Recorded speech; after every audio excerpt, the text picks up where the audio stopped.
5 நற்கடமைகளை தந்தான். அறமான முஸ்தபா நபியினை தந்தான். சிந்தாத வாழ்வு முறை தந்தான். நல்ல புகழான வான்முறை குர்ஆனை தந்தான்.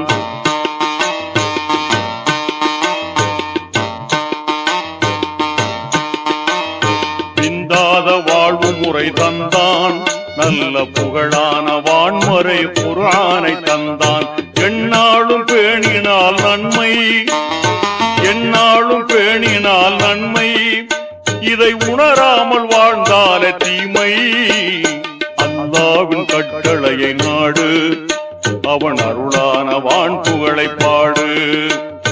அல்லாஹ்வின் கட்டளையை நாடு, அவன் அருளான வான் புகழை பாடு.